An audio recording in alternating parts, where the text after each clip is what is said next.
Hello everybody and welcome back to the Atari Guy, and as promised we're going to be installing Windows 7 on the iMac here. So I have a Windows 7 Home Premium ISO on here, and so what we're going to do now is we're going to use the Boot Camp Assistant on here, and we're going to try our best. I was looking at it before. Oh, I didn't notice that there's a podcast app on here, 2 of them in fact. That would be interesting to look at, but let's go to Boot Camp Assistant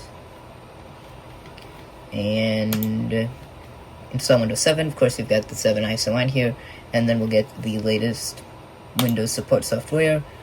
Yeah, we'll just save a copy to an external drive, and we will not Google Chrome. That's still on there. I'm used to it automatically popping up with external drives on the home screen, so that's why I was a little confused. So let's see if it'll download the support software, which it looks like it's doing. So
alright, so it loaded that, so now we just need to, there we go, the minimum 20 gigabytes.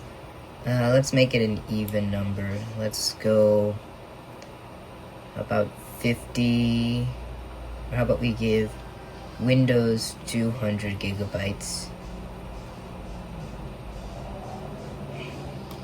and then Mac gets 55. That's good enough for me.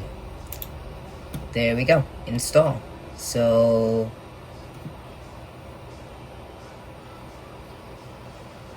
install.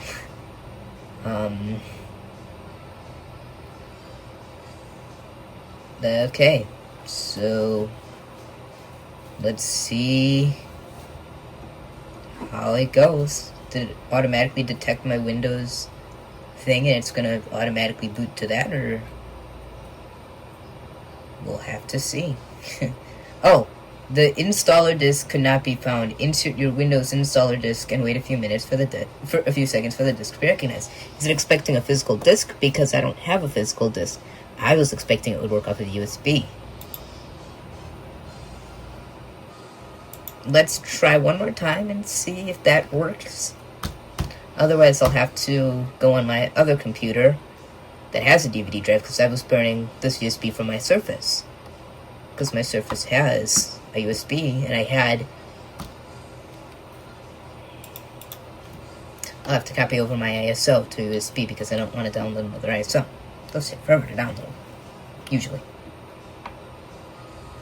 But again, I showed you the USB. Couldn't recognize it. Well, what I'm going to have to do now is I'm going to have to take the ISO, put it on this USB stick, then go to my other computer. Actually, maybe I have a DVD. So I still do have this. Nice. I still do have this Windows 7 Home Premium DVD I burned, so I don't have to burn another DVD. So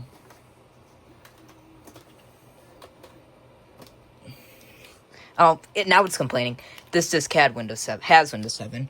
So let's see if it can recognize this DVD. Which I've just had this thing lying around, and so it was in my whatever you call it, the carousel of discs. I can't remember what it's called, but I have a whole bunch of those. But I have DVDs. I bought DVDs and I have CDs that I can readily and easily burn, like in that installing macOS 9 and 10 series I did on the iBook from VCF, which I didn't mention in the last video, but this is the iMac from VCF Midwest 2024 that I got for free. There we go. It worked this time.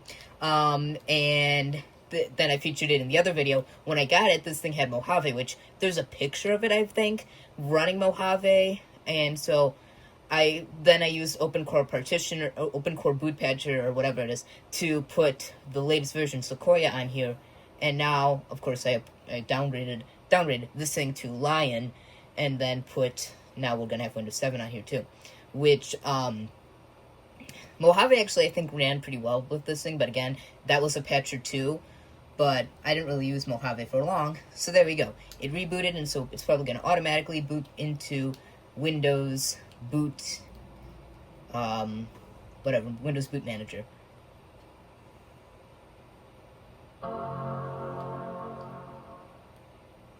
Let's hope, because it should go to black. DVD drive spinning. I don't know if you can hear it. I wonder if you can hear the fan. I haven't watched any of the last ones. This is like shot right after. I've been recording a lot of videos recently, so I'm actually going to be able to kind of stick on schedule. There we go. It's the same thing we had happen last time. But will it say Windows is... Oh, there we go! It worked.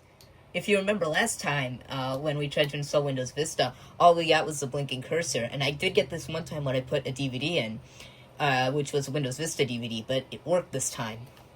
You know what I never tried in the last one? I never tried an XP DVD. I doubt much would have worked different, but it worked this time. So, Windows is loading files. There we go, Windows 7. The one difference between this and the last video where I installed macOS Lion is that this is running off of a DVD, so it's going to be a little slower. But it looks wonderful on the screen. I don't know if it transfers over to the camera, but it just looks very nice here. It just fits perfectly onto here. Windows 7 is probably my favorite version of Windows. Windows 7 is the version I grew up with. We used it at school. I used it on my mom's laptop. So Windows 7 is one of my favorite versions. I remember when Windows 10 first came out, and I was using Windows 7. I mentioned this in the last video. I remember the little upgrade application that used to be down here. I remember the ad that would play on it, so but unfortunately, Windows 7, I still have a computer running Windows 7. That's the Toshiba from VCF Midwest 2020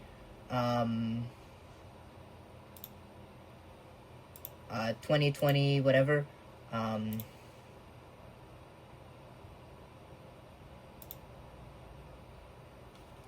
VCF Midwest 2020 2024.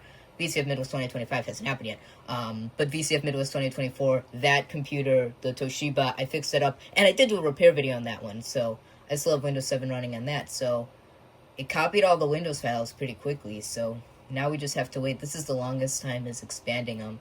I gotta go somewhere, so hopefully it won't take too long that I have to leave right in the middle. I'm not gonna leave you sit here. I think this is just gonna take too long, so I'll go. If you could see, while I'm having trouble lining up the camera, it restarted.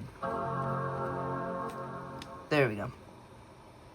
Okay, so it finished expanding files, and I was in the middle of reading something else. So, anyways, it's probably going to restart, have the whole thing again, and say expanding Windows files. It might not go automatically into the out-of-box experience, but I've got to be out of here in like a couple minutes, so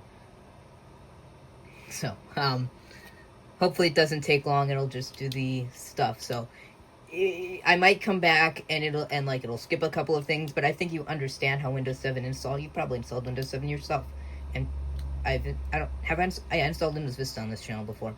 It's very much the same. So I apologize for the fact that that you might not see everything, but again, it'll just be at the out-of-box experience probably when I return. But of course this thing's being slow. So, I just wanted to let you know that, well, it restarted now. Probably having trouble. Can't decide where to boot from.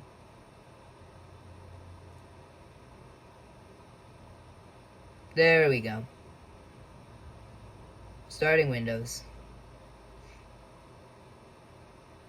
And then does it do the whole loading Windows things? Like, doesn't this change and it'll say loading Windows files?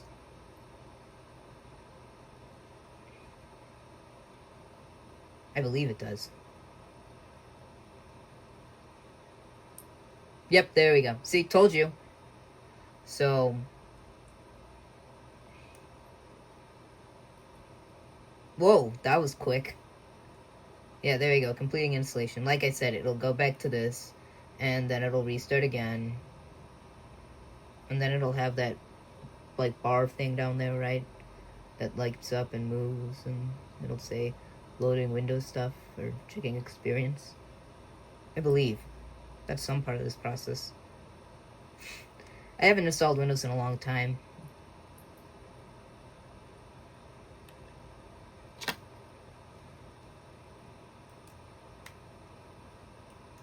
I used to play around with virtual machines a lot. I haven't played around with virtual machines recently, but now VMware Workstation Professional is it's free.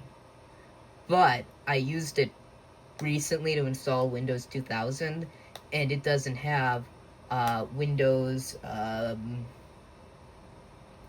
VMware tools anymore. It doesn't come installed, which kind of isn't nice. Which kind of is whoa. Did it automatically do the drivers? Because it just like blew up, and now it looks nice here. Looks like it's using the full resolution. Even the text, you can't see the text. It was having trouble with the camera before.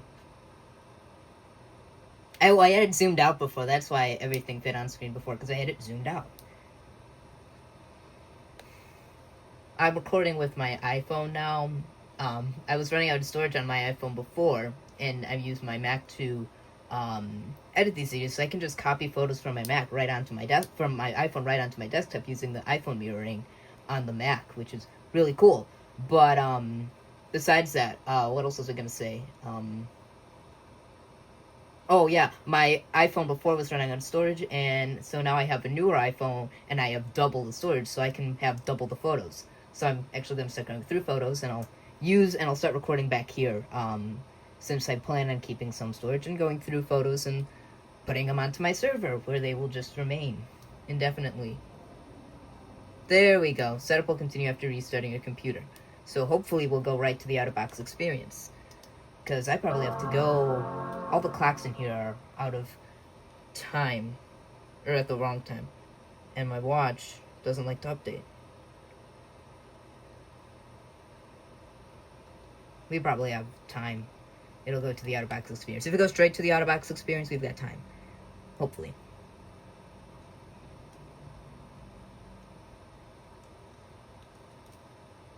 If not, you'll know why it looks completely dark outside, because I gotta go for like 2 hours. I'll be out.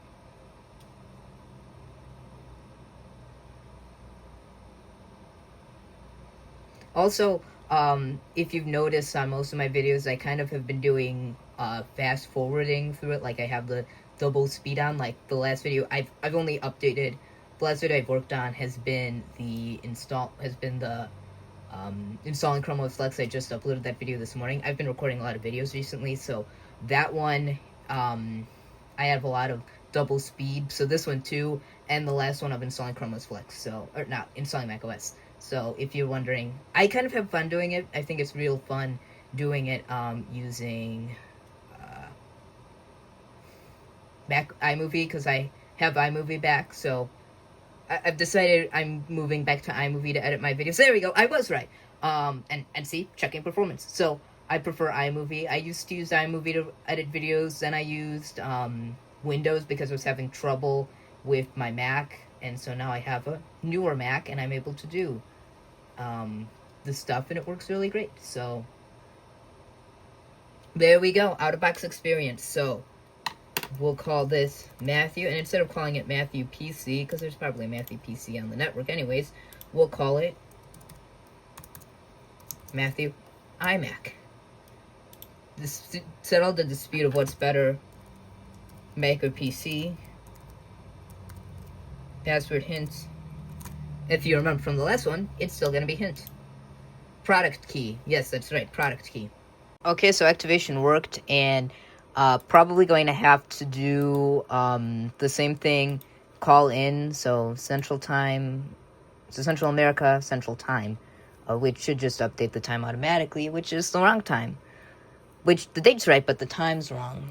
It's 5. So we'll just leave it there. It automatically connects to the network, so let me connect to the network. It'll adjust when it connects to the network, so let me connect to the network. Also, I've been adding white on top of things in post, so that's cool. I did that in the Chrome OS Flex video, and I did it in the last video, I know, and probably the one before that, because I don't want you to see my Wi-Fi and stuff. Because, well, not that I don't want you to see it, it's just that's what all the professional YouTube people do. Skip adding it to the home group. Yeah, we'll skip it. I do have a server set up using Windows server. And hey, what do you know? I was actually able to record this all before I had to leave. So that's pretty cool. So welcome, preparing your desktop. So if we see the desktop and if we see that it's running Arrow, the stuff already installed onto there, I do have Boot Camp Assistant, so I'll run that because... actually, I should record running that. Maybe it already ran it too. I doubt it, but as you see, it's like fully set up on the screen. And I did it just the camera, so there we go. And let's run, there we go, it ran Arrow too, so let's go here, because I do want to eject the DVD first, which, eject, oh, I unplugged the USB stick. There we go. And the USB stick has the Boot Camp tool. So yeah, it didn't recognize the Boot Camp tool. So it just has all that stuff on there already. So there we go. And so we'll reload it and see, there we go. And Windows support software, Boot Camp setup. Yes, we want to run Boot Camp. Oh, I got it on this. Boot Camp x64 is not supported on this computer model. Oh. Is it 32-bit? Yeah, reinstall using recommended settings. Let's see if that'll do it. Or maybe not. That's interesting. I got it on this laptop. You saw in the beginning of this video. So let's... System... It's probably a 32-bit system. No, it's 64-bit system. That's interesting. Let's try running it one more time. That's interesting. You saw me do it, right? So let's see, will the system volume work? Oh, it did something. Yes. It's not supported. Probably gonna say the same thing, yes. Okay. Maybe we got to run it in compatibility mode. Or maybe it's trying to run... Maybe it requires a different version of... product name. Windows codename Longhorn. Okay. So... Oh, it's running it in compatibility mode. Change. If you have problems with this program and it worked correctly on an earlier version of Windows, select compatibility. Is it running automatically in compatibility mode, or run this program? Just try Windows 7 and see if that works. Did it automatically adjust it to that? No, it just doesn't work. So that's interesting. And if I try running the sound... Yeah, the keyboard keys aren't working to control sound. And the eject button wasn't working. So, unless... I don't know. That's weird.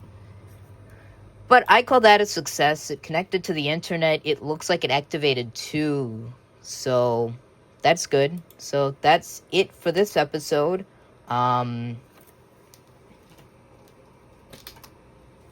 I didn't hear the sound, so maybe sound's not working. So maybe I do need to run the individual drivers. Nothing has to go smoothly, so... But, yeah. But I guess that's it for the most part of this video, because you saw everything you needed to see.